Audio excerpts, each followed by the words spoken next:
So today we're going to be starting on some EOG review as it goes along with our fantasy unit. So today we're going to be looking at what are the story elements that I need to know. So our I can't statement is I can identify the story elements of a selected text, including the setting, character analysis, and plot as a series of events. We're going to use this document to help us review what each is really quick. Then we're going to watch a short film and go back and talk about each of these in the film. So first of all, we look at our characters. Who's the protagonist? Who's the antagonist? Remember, you need to be able to describe these characters and analyze them and give character traits to describe them. The setting of the story. Remember, it's the location and time, where and when. All right, so you're not just telling me where they're at. You need to tell me when it is. And when can be a lot of things. That can be the time of the day. It can be the time of the year. It can be past, present, future. It can be an exact date, a month, or a season. Then we need to make sure we're able to give character traits for the characters. And then we come to the plot. Remember, the plot is the series of events that happen in the story, from the beginning or the exposition through the rising action, climax, falling action, and then to the denouement or the resolution of the story. And you need to be able to summarize the main events that happen in the order that they happen. We also need to be able to identify the conflict or problem in the story, and then be able to identify the resolution. How do they solve the problem? The resolution of the problem. So we're going to watch this short film. It's called Jack, Atack. Okay? The volume is kind of low, so you may need to turn the volume on your computer up.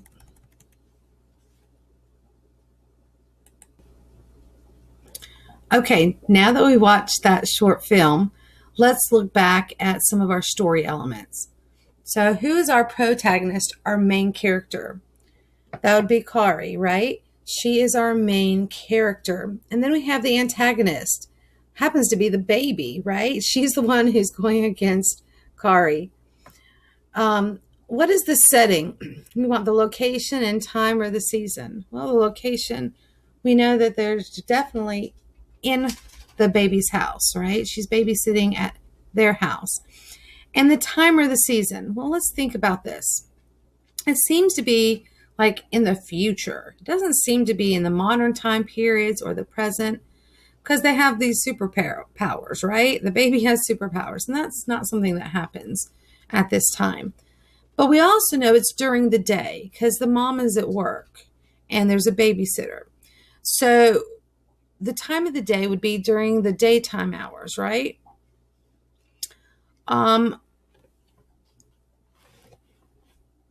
But that's about as much as we get for that. Then we're going to look at some character traits for our characters. So let's think about Kari.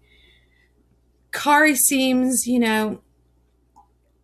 at the beginning, we have a character trait for her that she seems very responsible. She's calling the mom, saying everything's going to be okay, and she tries to do some good things to help the baby learn. So she seems to be very knowledgeable, is a good word. She also seems to be very responsible.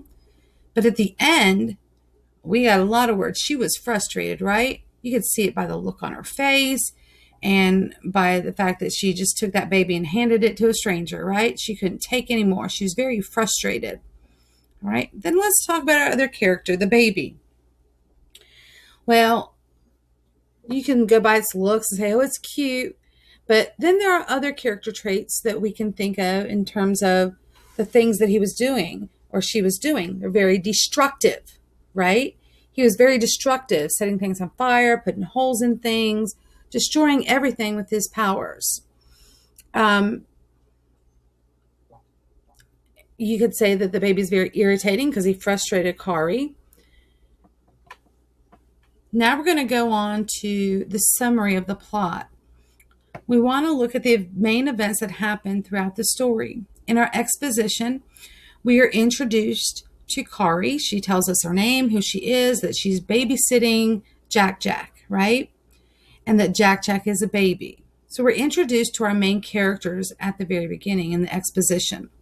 The rising action are those events that happen that really keep our interest and spur on the action of the story and give suspense. Like the baby disappears, the baby puts a hole in the playpen, the baby seems to be flying through the air. Okay, and then one of the big events that happens is he sets himself on fire when he sees the picture of the campfire. And therein lies the big conflict of the story, right? That the baby is destroying the whole house at this point. So our climax is the point in which they resolve the problem, which is that he's trying to destroy the house and driving Kari insane. So the stranger walks up to the door and knocks on there. Is obviously dressed as a superhero, and she actually thinks it's her replacement sitter, and she gives the baby to him. She has solved the problem. The baby's not her problem anymore. It's not tearing up the house or destroying her or making her go insane. That's our climax. Our following action is we learn that she is being interrogated afterwards about what happened that day. And then our denouement, or our resolution conclusion at the end, is when the device gets put on her head by the detective and we realize that she is going to lose all memory of what happened. They are a series of events. One thing causes another to happen. So we just talked about the main conflict was that the baby was destroying the house and driving Kari insane. And it was solved when she was able to hand that baby over to this superhero just in a costume that she thought was her replacement sitter. All her problems were solved. So today, as we're reading The Wizard of Oz, please make sure you understand the story elements so far in the story, the main characters, the setting, character traits, the elements of plot and where we are in our series of events, the conflict, and if they are able to resolve them.